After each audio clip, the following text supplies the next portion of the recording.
So let's talk about what happened this morning, Saturday morning, under the cover of immense rocket fire by Palestinian armed groups, Palestinian terrorist groups in Gaza. Paragliders infiltrated communities in southern Israel, including infiltrations to the security fence by land and by sea. Now, these groups were led by Hamas.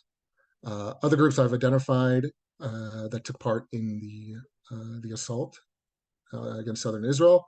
There are quite a few, including Islamic Jihad, but in total, I've identified approximately 12 armed groups that participated in the fighting, that have participated in the fighting. And there are more armed groups out there in Gaza that are likely to join, but that's the number that I have for right now.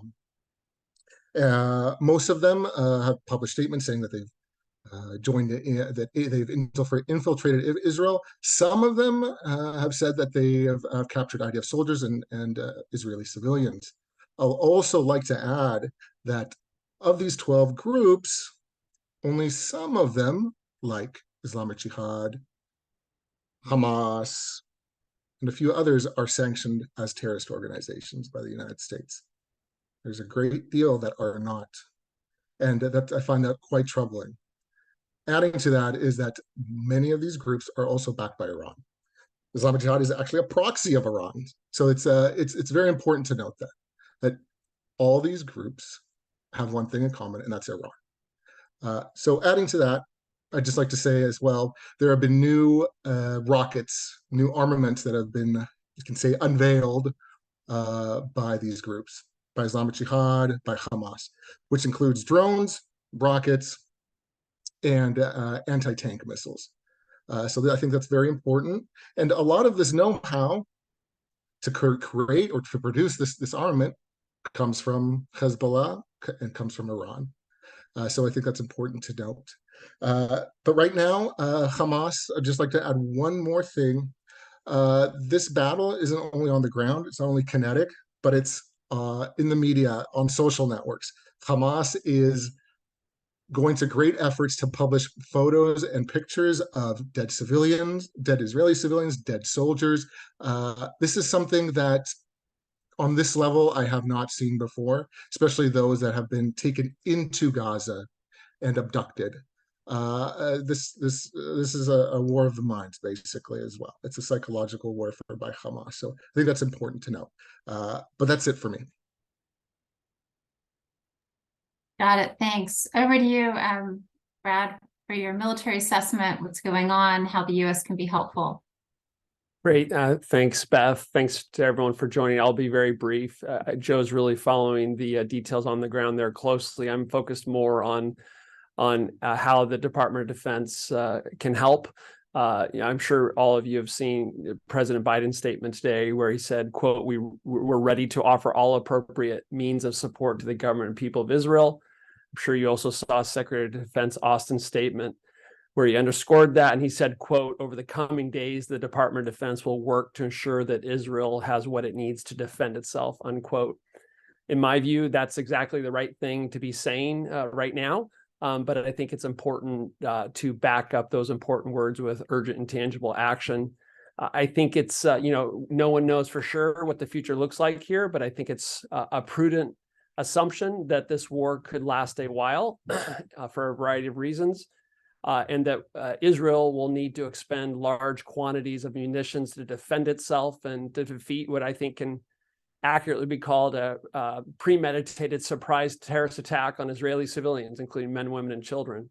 So, in the past, we've seen the U.S. kind of belatedly come along and seeks a supplemental appropriations. I think the administration and Congress would be wise to not wait for munition supplies to run low and to take action to ensure that Israel has what it needs to defend itself. So I really do think this is a time for proactive American action to support our ally, which is in confronting, kind of a historic assault from terrorists who don't recognize Israel's right to exist. Most likely, what the IDF will need most in the short term, of course, will be precision-guided munitions and more interceptors for Israel's Iron Dome system. Those are the most likely urgent needs. If the war expands, which it probably will, especially if it includes a large ground warfare element, the IDF will need other things as well. And we could talk about what those might be. I think also there's some early debate about whether this is an intelligence failure. I'll leave that discussion to others, but I'd say that the U.S. can and should provide all intelligence support to Israel, and should consider perhaps bolstering its U.S. military posture in the region to deter further additional aggression. We know that the U.S. has kind of bulked up recently in response to Iran's maritime aggression, and that's shown some good positive results, as we've documented in something we released this week, both in our flash brief and our maritime tracker, just flagging that for folks that haven't seen it. But additional forces may be prudent at this moment to deter additional aggression. And just concluding with this, this is not our first time that we've seen unprovoked terrorist aggression trying to murder civilians in Israel. Sadly, we've seen this movie before. I think we're going to hear false suggestions of moral equivalence between a terrorist organization deliberately trying to kill civilians and using its own people as human shields versus a government trying to defend its civilians against an unprovoked terrorist attack and taking significant steps to avoid civilian casualties. When we hear those suggestions of false moral equivalence, I think we should call them what they are. And then finally, I think if this conflict wears on, you're going to hear calls in the United States and Western Europe for Israel to stop defending itself. And I would respond to that by saying the following: unless we want more such attacks in the future, we need to provide Israel the time, space, and means necessary to make clear to all terrorists involved or watching, including the terrorist patron in Tehran, that such aggression is unwise and too costly to contemplate in the future. So I'll stop there. Thanks. Thanks, Brad. A reminder that participants are welcome to submit questions via chat at any time or raise their hand virtually to be recognized after these initial comments. I'd like to send it over to Mark about the Iran side of this and what is their role in what Hamas carried out today, and maybe some of the possible impact on the expansion of Abraham Accords. Yeah, thanks a lot, Beth, and thanks, Joe and Brad. I'm going to touch on Iran, Saudi Arabia, and Washington. I think on the Iran side, the Israelis are calling this operation Swords of Iron. I think it can be more rightly termed Swords of Iran, because I think it really plays into a strategy that Ayatollah Ali Khamenei has had for many years, which he called the Ring of Fire. It was really to surround Israel on every border with fighters and weaponry, including missiles to attack Israel. And he's been making it very clear on Twitter publicly in his statements in Farsi that he sees Israel right now as politically weak, politically divided, and this was the moment to really dig in the knife.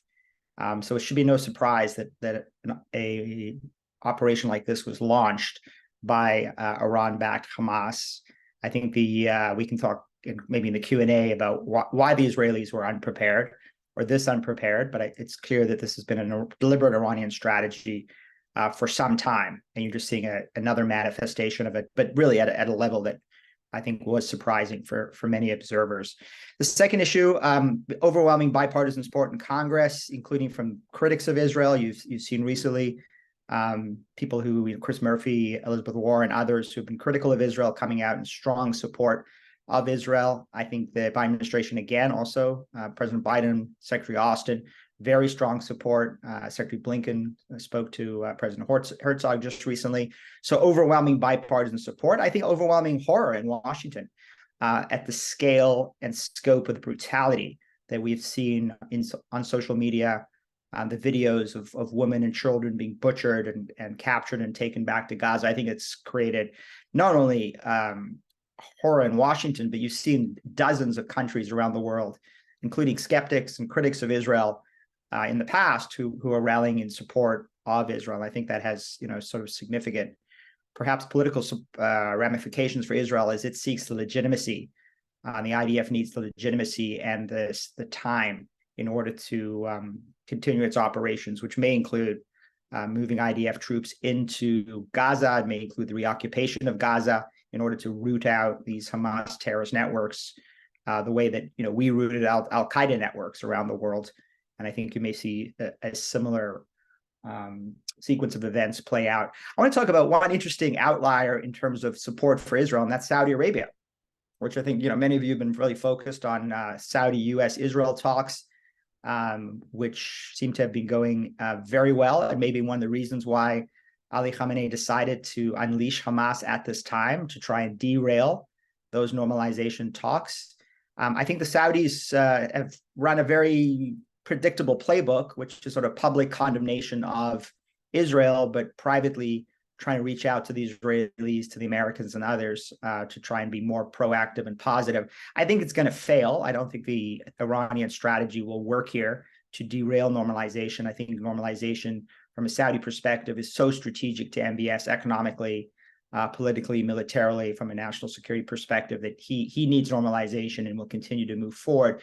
And I think this will, reaffirm for MBS and for the Saudis that, the same Iran-backed terrorists that have been targeting their civilians are targeting Israeli civilians. But I would add the Saudis had better be careful, because they are playing with fire in Washington, where there is a lot of skepticism in Congress for a U.S.-Saudi security deal, particularly on the terms that MBS has demanded.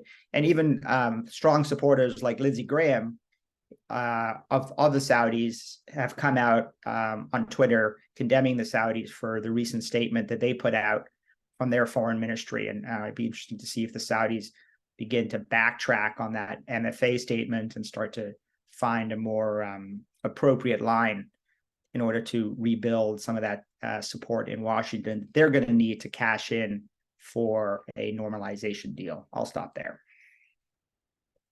Thanks, Mark. Last, we'll go to John. If you could address what appears to be an intelligence failure on the part of the Israel Defense Forces. What happened? Sure. Thank you, Beth, for organizing this, and Brad, Mark, and Joe, as always, appreciate working with you. Look, the first thing that I think we need to note here is that Israel has traditionally looked at Hamas as a tactical threat, which is to say that Israel has dominated the battlefield in the Gaza Strip, total intelligence dominance. That appears to have been upended today, that assessment probably no longer holds. First of all, the intelligence that Israel had on Hamas appears to have been faulty to some extent or another. I personally heard from Israeli officials just last week that Hamas and its current leadership was rethinking its hostile posture toward Israel. And that they were looking for a modus vivendi with the Israelis because they had invited disastrous wars upon Gaza year after year, and that was not playing well among the Gaza population. Whatever led to that belief or that assessment appears to have been obviously upended today. And I think that there will need to be some sort of commission inside Israel looking to exactly how that happened, why that happened. As for the shift from a tactical threat to a strategic one, just look at what happened today. That Hamas was able to train and deploy a team that came in by air into Israel. And Israel apparently had no sense that this was coming. Were able to successfully fire rockets directly into Israeli population centers and potentially overwhelm Iron Dome. We're still trying to get clear information on this, but right now reports are conflicting to be sure. But the fact remains here is that they were able to penetrate Israeli territory and bring back with them dozens of hostages. And they were actually also able to engage successfully in police stations and in military bases in order to gain some of these hostages and to bring them back. So this is no longer a tactical threat. They have struck deep into the heart of Israel. And I do believe that there will need to be some kind of an assessment of how I think many of us here in the United States, certainly, Israelis as well, had gotten the Hamas picture wrong. I think a lot of it, to Mark's point, stems from Iran providing a lot of the training, the assistance, the weaponry, the know-how, the cash, all of these things. We know that Iran is behind them. One other thing to note in terms of the assessment, we have all been operating under the assumption that Hamas was trying in furtherance of this strategy of perhaps trying to defer conflict in Gaza, that they had been exporting the conflict to the West Bank. think the evidence shows that there certainly has been an uptick in attacks in the West Bank, but the idea that somehow this was going to supplant whatever was happening in Gaza, I think that was obviously incorrect. And again, I think an assessment will be needed. The last thing I'll just note here is that there is some very positive news that I think has come out of this emergency in Israel, and that is that the politics appear to be calming down to a dull roar, as we might say. The left-wing political parties, as well as some of the protest movements, have reached out across the aisle, as it were. They've indicated that they like, first of all the reservists and those that have been protesting on the streets to join back with the IDF and to do what is necessary to defend the country. There's also an indication that left-wing politicians are willing to sit with the right, possibly as an indicator of a national unity government, which I think certainly would benefit Israel at this time, particularly if there's going to be a wider conflict, whether it's in Gaza or it spreads elsewhere in that ring of fire scenario that Mark aptly mentioned. I'll end there and certainly happy to get into the Q&A with folks. Thanks, John. We'll go right into questions. Jeff Selden of VOA has a three-parter. I think the first one definitely for Brad. Does the U.S. have munition, weapon stockpiles in Israel that it can share? Thanks, Jeff. Glad you joined. Thanks, Beth. Yeah, the answer is yes. There's the war reserve stock allies Israel. This has been there. The U.S. has had a stockpile in Israel, according to the Congressional Research Service, since 1984, and in 1989, we changed the terms of the stockpile to allow Israel access to that. This is something that I've kind of watched through the years. There have been concerns about what's actually in that stockpile, whether it's well maintained, whether it's the right weapons and equipment, and how frequently we practice drawing that equipment out. This is an issue I raised explicitly in a podcast with the Deputy Commander of U.S. Central Command a few months back. The Pentagon has allowed Israel to access some of that equipment in the past. According to a flash brief we put out earlier this year, that occurred in the 2006 war, and also Operation Protective Edge in Gaza in 2014. So there is a precedent for drawing this equipment. My initial impression, it's hard to know for sure what's currently in it, but my initial impression is that the things that Israel needs most right now are not in there. But again, if the war expands, and particularly if there's a ground warfare element, there would be some things in that stockpile that might be useful. Some of you may have seen the news reports a while back how the U.S. drew out hundreds of thousands of 155 millimeter howitzer rounds from that stockpile in Israel to support Ukraine. And some of us, including myself, were saying, hey, okay, that's fine, but we need to replenish that as quickly as possible. So that's an interesting question for any Pentagon reporters on the line to perhaps take note of, and next time you're talking at the Pentagon, to ask them about efforts to replenish those stockpiles based on, some would say, well, you're not going to really need 155 millimeter howitzers. Really? Okay. Well, if it becomes a ground war in Gaza, or you have a northern component of this with Hezbollah, we would find ourselves wanting things like that. So that I'll stop there on that question. Okay, the second question from Jeff, any indications of Russian involvement? I'll open that up to everyone. Yeah, I don't think we've seen clear evidence of Russian involvement in this specific attack. I was actually just trying to find online whether Putin had reacted to this with any kind of public statement from the Russian government. I did see a lengthy condemnation of the attack and of Iran by Zelensky. But clearly, there's a significant Russia factor in all of this. I think many of us have been following this. Clear cooperation between Iran and Russia. I mean, Khamenei has I think sort of hit in a sense the trifecta from his perspective, because while he's been brutally murdering Iranian women and children in Iran, he's been helping Putin brutally murder Ukrainian women and children in Ukraine. And now, today we see Khamenei with support for Islamic Jihad and Hamas brutally murdering Israeli women and children in Israel. So, from Khamenei's perspective, it might sound horrific to us, but from his perspective, he's really achieving his aims inside Iran, in Ukraine, with his close partnership with Russia, and certainly his longstanding aims, as I suggested earlier, to inflict severe damage on Israel and its citizenry. Okay, and the third question from Jeff: did the U.S. and its allies need to reevaluate the capabilities of all Iranian-linked groups and proxies? I'm seeing a lot of nods.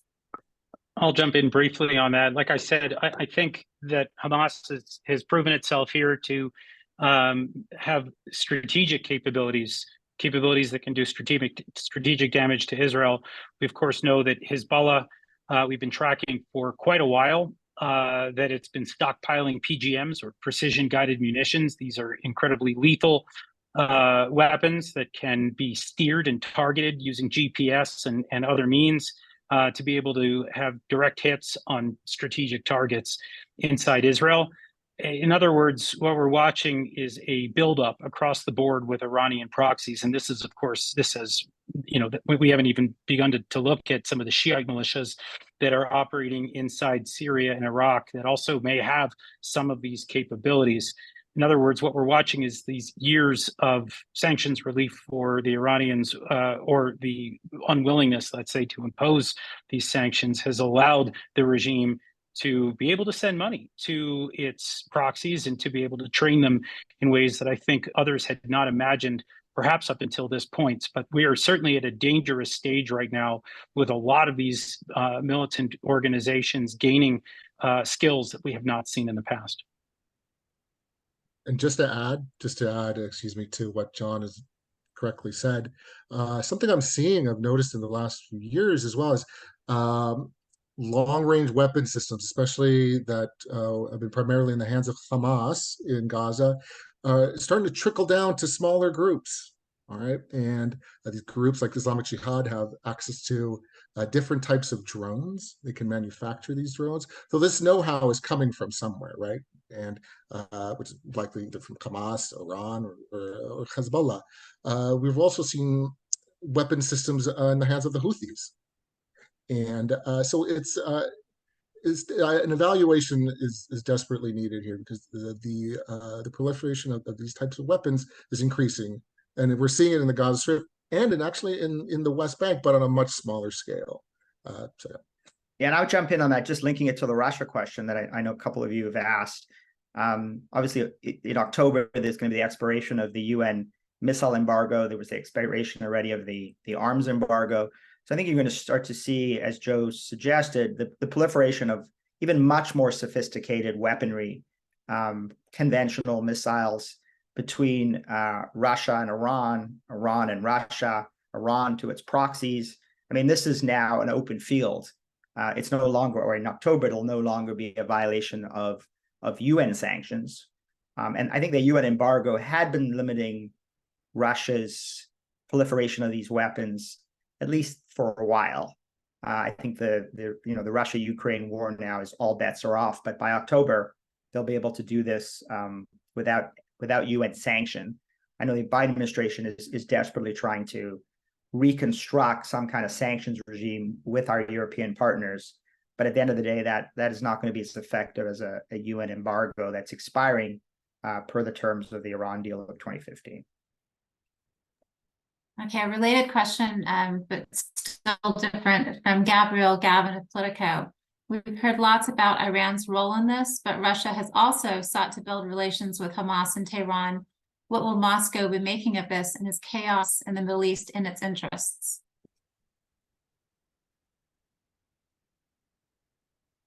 Well, I'll send that to Schanzer. Schanzer, you want to jump in?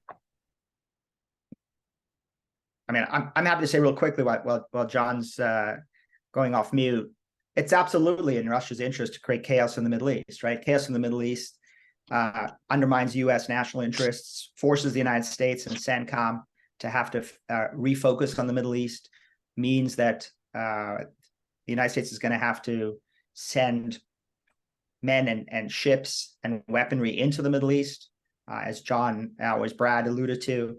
And so it's a big distraction from the U.S. effort to support Ukraine.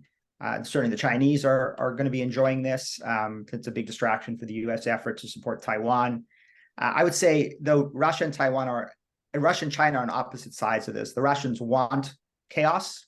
instability and high oil prices. The Chinese want stability in the Middle East and low oil prices. So I think you'll be seeing potentially the Chinese and the Russians on the opposite side of this conflict. But I think Iran and Hamas will be getting full-throated support from their close Russian military, political, and economic ally.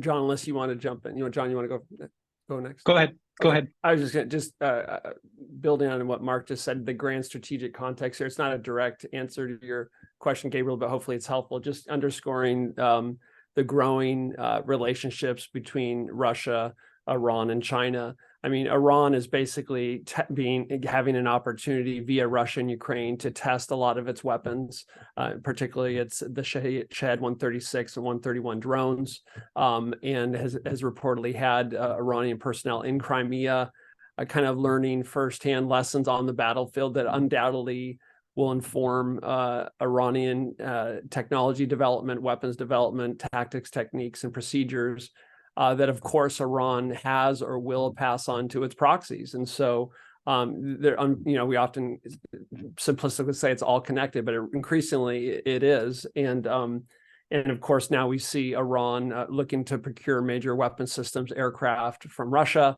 which would make a particular Israeli intervention against Iran more difficult.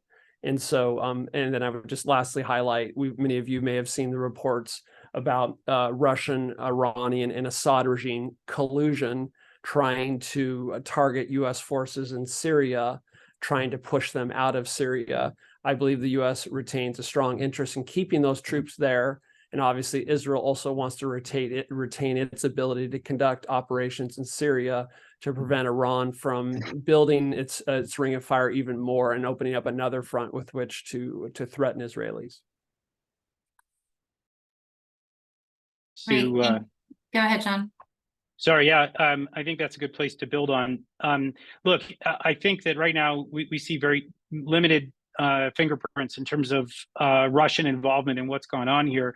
But if we see the expansion of this war to a northern front or a northeastern front, Russia will have a very clear role to play. Russia has, of course, been collaborating, working closely with Hezbollah and the Iranian regime inside Syria. And, the Israelis to this day still refer to the Russians in some way or another as a neighbor because of the military presence that they have in the north.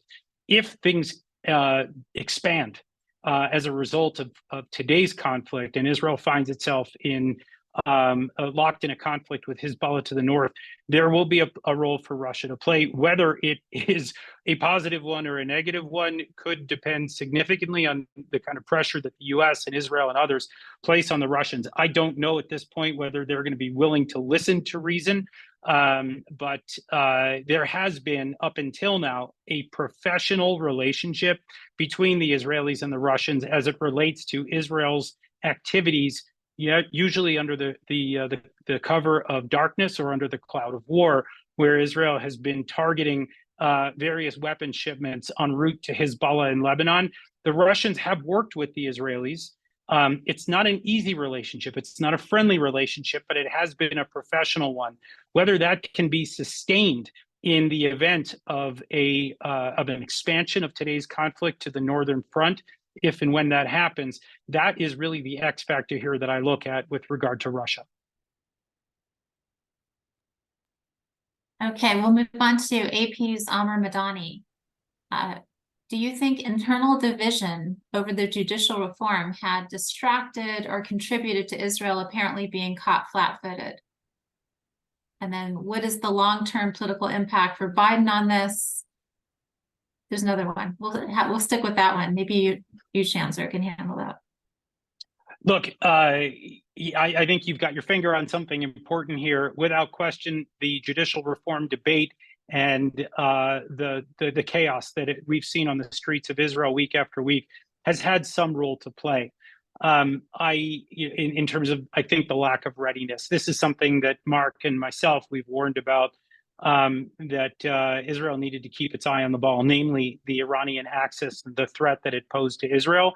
And the rest of this was really not worth the attention that it was getting, given that Iran had not stopped supplying its proxies with lethal weaponry and the training and the cash and everything that we saw going into today's attack. So I think that the judicial reform crisis in Israel was, I've been calling it elective surgery. That there are much more serious things that Israel must deal with for its own collective national security health. And instead, they chose to focus on something that really could have waited another 6 months or a year or 2 years for that matter. Israel's gone 75 years without a constitution. It could go another little while longer as long as it was facing this Iran threat. That seems to me to be the primary threat that it needed to deal with. So I think it's a huge issue. I'm glad right now it appears, I don't want to say it's in the rear view because I don't think that it's completely over and done with, but we are seeing cooler heads prevail. We're seeing a unity of purpose among Israel's left and right, a willingness to come together, the potential for a national unity government. So I think that even while it may have been a mistake to focus, as many did, on the judicial issue, there's an opportunity to correct things inside Israel and to set things straight and to begin to focus specifically on the threats from Iran and its proxies.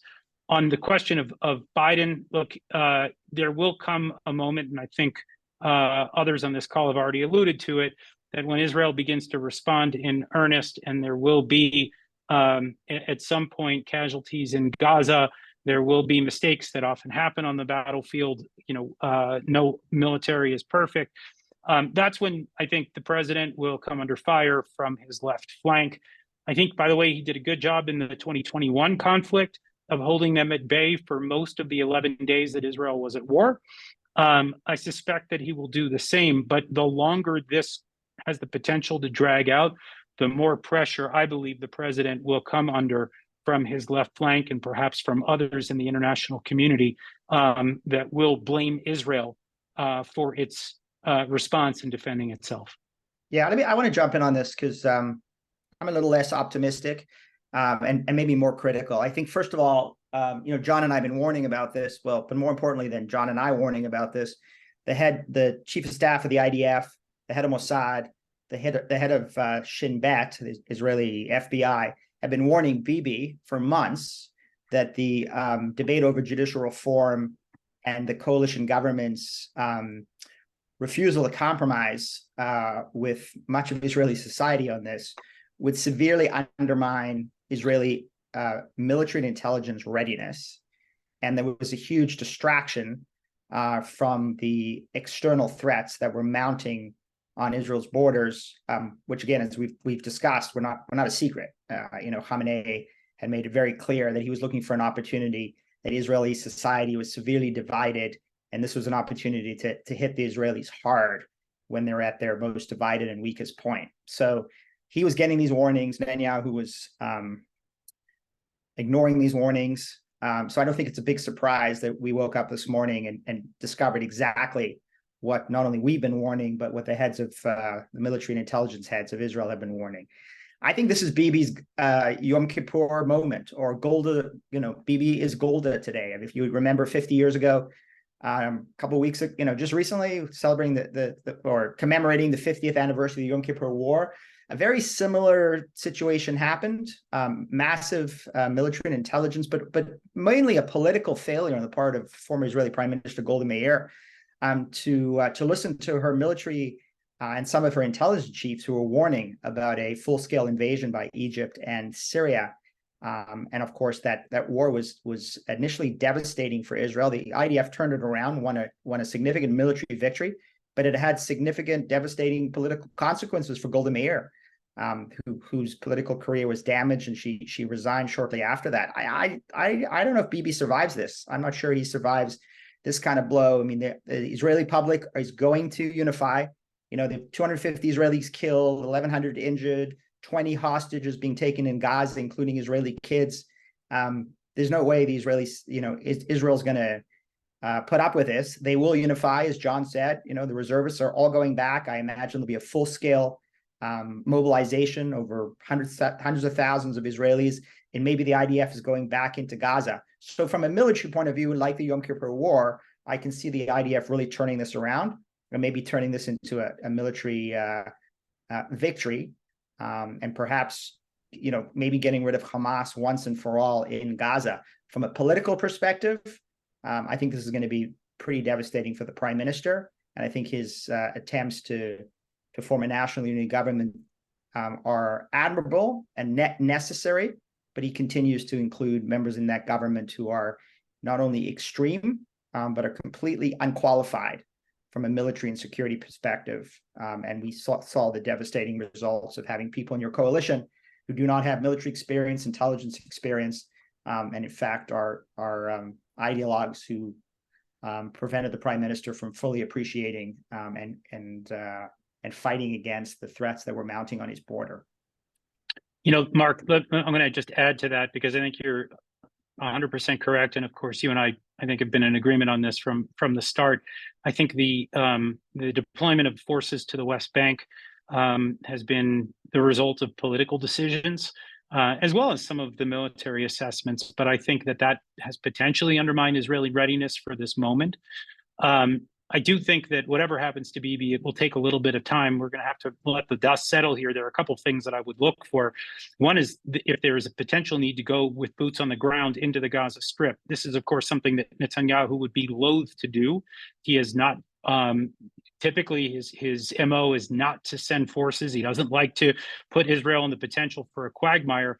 But the Israeli public may be asking for this. Remember, there are more than 50 hostages, according to current estimates right now, in the hands of Hamas, sitting inside the Gaza Strip. And we've seen in the past that when these things have happened with much smaller numbers and not civilians, military personnel, that we have seen incursions along the lines, of conflicts past. So this is something to watch. And I think after something like this is settled, after Israelis get a sense about the fate of the hostages, then I think there's likely going to be some kind of a commission. The commission will be, I think, rather brutal with the way in which all of this was handled. I think there's no question about it. And it, at the end of the day, the responsibility will lie with those at the top, namely Bibi. We've seen these sorts of commissions. I'm thinking back to the last war in Lebanon. There was a Vinograd commission that ultimately found a lot of problems within the government and also within the IDF. These are the sorts of things that I would expect, but it will be quite some time. What'll be interesting is whether direct political pressure from the Israeli public forces Bibi out at a time before such a commission can be held and before those results are released. Yeah, I mean, from Khamenei's perspective, this is all playing really nicely. I mean, if last year was the worst year the Islamic Republic has had in its history, this year is probably one of the best. And from Khamenei's point of view, his ring of fire strategy, right? He fired up the West Bank with Hamas and Islamic Jihad. The IDF had to respond to that because there were obviously terrorist attacks occurring from the West Bank into Tel Aviv and into other Israeli cities. Obviously, lots of attacks inside the West Bank. So the IDF had no choice but to move forces into the West Bank. So he very smartly, from Khamenei's perspective, right, sets the West Bank on fire. West Bank becomes a significant focus of the IDF. Then he perceives his opportunity, given the internal divisions that we've discussed in Israel, the divisions, he perceives weakness. He's hearing the reports from the chief of staff and the heads of intelligence this is all undermining Israeli military readiness. So he sees distraction, diversion, and undermining of Israeli military readiness. And this is his opportunity to set the Gaza border on fire. So again, right, rings of fire. That's what he's been talking about for years. In fact, that was a strategy that Qasem Soleimani, before he was taken out in a joint U.S.-Israel operation, had been advancing across the Middle East. This rings of fire strategy: set the borders on fire and distract Israel militarily and politically, and then strike a harsh blow as they have today. Today was a devastating blow for Israeli military and Israeli society. Mark, there's another question from Amar. Does this kill the administration's hopes of resurrecting the Iran nuclear deal? Well, the administration's under fire right now today from the Hill, from members of Congress, linking the sort of $6 billion that was paid to the regime in Iran recently. It's actually more than six. It was, 16 billion in cash and another 35-40 billion in oil sales. So, 50-60 billion dollars. Politically trying to link that to what happened today in Israel. And I think there are some reasonable links to be made, right? First of all, you're enriching the regime. It's got more money to fund its proxies. I mean, it's been given Hamas and Islamic Jihad and Hezbollah, not to mention Shiite militias in Iraq and the Houthis, probably around $1 billion a year. So they're going to have more money. Money's fungible. Money coming into their coffers will free up money to support their proxies.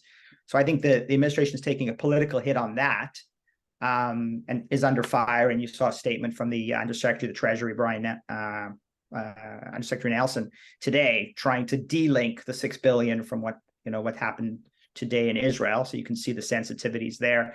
I don't think it's going to undermine what has been the administration's priority, which is to have a deal. I mean, that they're just going to make the argument that deal is needed even more than it was needed before, because if Iran is dangerous today, imagine how dangerous Iran will be with a nuclear weapon. So I don't see what's happening today setting back the administration's efforts. I think politically, it's going to be tougher in Washington to push through a deal, which is all the more reason why the administration will do everything they can to circumvent Congress and not give Congress the opportunity to review any kind of arrangement or deal that they reach with Iran. Let me also point out one just glaring issue that I think came up today. The administration, I think, obviously understands the optics of this, and we've seen officials come out and defend the fact that none of the money that has been transferred to accounts in Qatar has been transferred onward, and that there's no indication that those funds have helped the regime in any way. I'm not, without getting into the specifics of whether that's true or not, I just want to note here that that Qatar, which is now in possession of these funds, are a major patron of Hamas. Hamas has a headquarters that is based in Doha. There's roughly a dozen figures, including Khalid Meshal, that have been based there, operating out of there. Salah Arori, one of the military figures that has boasted of the dozens of people that Hamas currently holds inside the Gaza Strip. He visits Doha regularly. It's one of his regular stops. So this idea that the administration is relying on the Qataris as a valued interlocutor or a safeguard for cash that could be transferred onto Hamas, the optics are rather poor, and I can understand why the administration may be on its back feet. Yeah, I mean, John remembers, because he and I did a lot of work on this, the last time a patron of Hamas was asked to hold Iranian oil funds on the hope that they would be exercise great customer due diligence in how those funds would be used, was Turkey. And was the $20 billion Turkey-Iran sanctions busting scheme that the Iranians and the Turks ran with the complicity of Erdogan's government, his top ministers, I think John, even his son-in-law, if I recall, with huge bribes being paid. So the notion that somehow we're going to rely on Turkey and Qatar to ensure that this money is only used for humanitarian purposes, I think there's a track record of massive Iranian sanctions busting schemes that certainly belies that. All right, I'll ask a question as we wait for any final questions from media on the line. My understanding is that Israel is still actively defending against Hamas incursions at multiple sites, and several of you mentioned that the war could expand, specifically an IDF ground incursion into Gaza, and there's no history of something like this happening in Israel at this extent. So that said, how long and expansive of an engagement do you all foresee? Look, the answer is nobody knows. We're obviously not seeing what the Israelis are seeing, and we have not yet felt, I think, the full extent of the outrage from the Israeli public over this, and the pressure that may come to bear on the IDF, on the intelligence apparatus, and certainly on the political echelon inside Israel. I think there almost certainly has to be something done to try to recoup those hostages. We're talking about dozens of Israeli civilians, including women and children, according to reliable accounts, that have been held hostage here. The idea that the Israelis would sit on their hands and not do something about this, I think just does not fly. Now, what that means, I don't know. What I can say, though, is that in the past, right, the last real major war, the Israelis destroyed a huge amount of infrastructure that Hamas had prepared in anticipation of a ground war. I am certain that they have spent the last 2 years or so rebuilding that infrastructure, the tunnels and the other means to try to capture Israeli soldiers when they're in on the ground. I'm sure the Israelis are aware of this and probably quite nervous about it. That said, this is a regional, powerful military that should be able to handle these sorts of challenges. I can see real hand-wringing, let's say, on the part of IDF brass and on the part of the political leaders that are going to have to decide on this. But again, you have to remember here, the moment that Israel puts boots on the ground in the Gaza Strip is the moment that we could see the West Bank flare up. We could see the northern border flare up. Don't forget, Hezbollah, Iran, Hamas, they've thought about these things well in advance. And I think Israel is probably wise to sit tight and try to collect as much intelligence as possible to try to figure out what they missed in the lead up to this before they start making decisions about next steps and military operations. I'm sure my colleagues have other thoughts as well.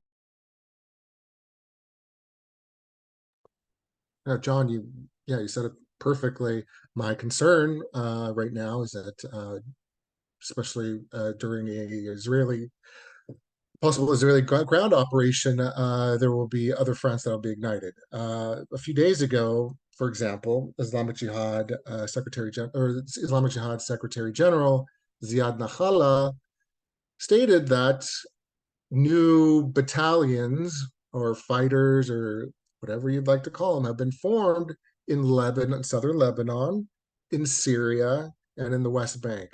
And I think this message is very interesting. It happened just days before what happened today. So my concern again is that southern Lebanon and other arenas will join the fight. Okay, and we haven't seen that yet, but I know the IDF is aware of this. So that's one thing I just wanted to add about that. Yeah, a little more on the sort of internal politics and how this all relates. I just saw Naftali Bennett, the former Prime Minister of Israel, came out in a public statement saying that it's long past the time to quote destroy Hamas, which certainly suggests more than just air operations, but support for a ground operation. He just joined his military unit in reserve duty. So obviously the Prime Minister is going to be under tremendous pressure politically. From the public, from opposition politicians to go after Hamas in a much more robust way than they have in prior operations. But it's a huge risk. But I think there's been a lot of clamoring in the Israeli security establishment for a number of years that the approach with Hamas and the approach with Hezbollah has failed. Right, this approach of just limited operations, airstrikes, trying to degrade their capability, trying to take out some of their missiles, has just led not only to endless operations and endless wars, but has also led to the hardening of Hamas and Hezbollah infrastructure in both Gaza and Lebanon. If I can just build on that, based on what John and Mark both said, John talked about how probably Hamas has been quite busy rebuilding a lot of their infrastructure, including their underground infrastructure.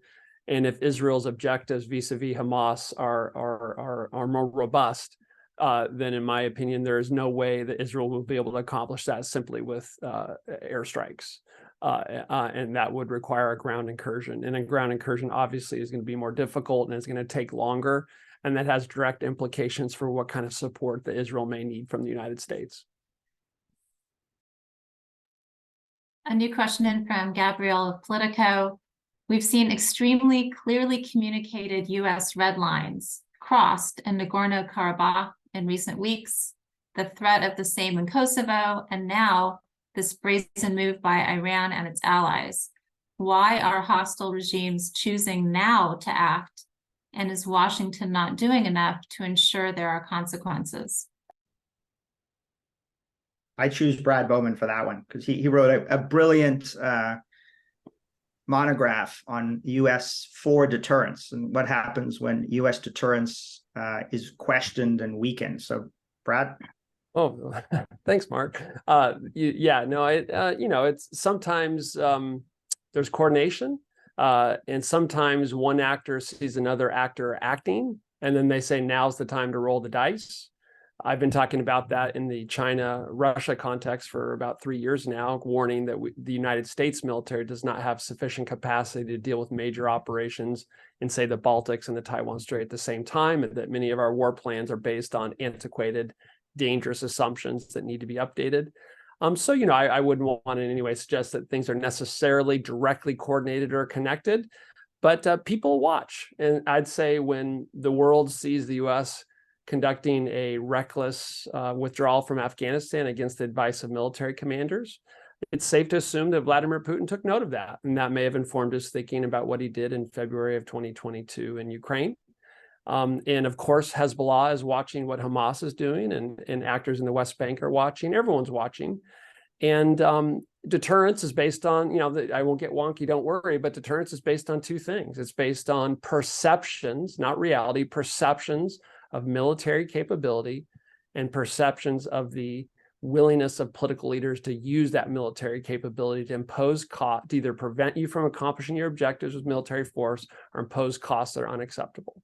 So if the United States is perceived as being weak, if Israel is perceived as being weak or unwilling to use the muscle that they have, then we should expect more aggression. And so that's why if the United States is viewed as a bodybuilder in the Middle East that has great big muscles, looks good in the gym and looks good in the mirror, enjoys seeing itself in the mirror, but when walks outside of the gym is unwilling to throw a punch, then those big, huge American muscles don't matter very much because the thugs believe they can get away with anything. Israel has a reputation for knowing that having pretty sizable muscles for a smallish power, and that they know how to throw a punch because they live in a tough neighborhood and they have to. And so I think that realization, as a country that's largely surrounded by adversaries that don't recognize their right to exist, will push Israel toward a more, not less, approach to this abominable, unprovoked aggression that they're facing from terrorists right now. And so I know all that sounds very touchy-feely, but I think the longer I do this, the more I think it's those perceptions that matter. And the United States is the most powerful military in the history of the world, but sometimes we don't act like it.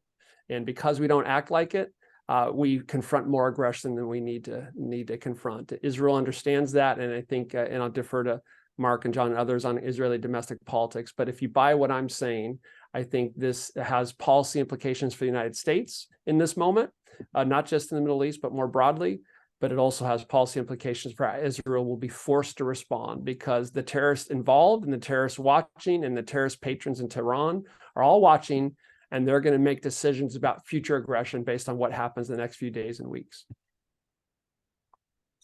Just a quick update here. Just as we've been speaking, numbers coming in. Right now, the estimates are 1,500 injured, 290 of them in serious condition, at least 250 people. That's an update from the 150 or 200 from before have been confirmed murdered by Hamas militants today. And there's talk right now of a state of emergency throughout the country, which could indicate additional fronts. So something to just keep an eye on. Okay, I think we'll wrap it up. Any final thoughts, Mark or John? I think just a quick one to Brad's point. I mentioned Naftali Bennett, former Prime Minister of Israel, someone who's obviously applauding his return back to the Prime Minister's office, coming out with a statement about destroying Hamas. Bennett was also famous for his octopus strategy, which is his view that Israel has spent too much time wasting its resources, lives, and its military on fighting the tentacles of the octopus, the Hamas Islamic Jihad tentacles, but that it had to hit the head of the octopus in Tehran. So I'm keeping my eye out not only on what happens on Israel's borders, but will there be any kind of Israeli operations, covert or otherwise, aimed at the head of the octopus? And it'll be interesting to see how that plays out over the coming days or weeks. It could mean full-scale confrontation directly with Iran if the prime minister and his military cabinet decide that, again, fighting Hamas and fighting Hamas only is just going to lead to more escalation and more wars in the way that Brad suggested.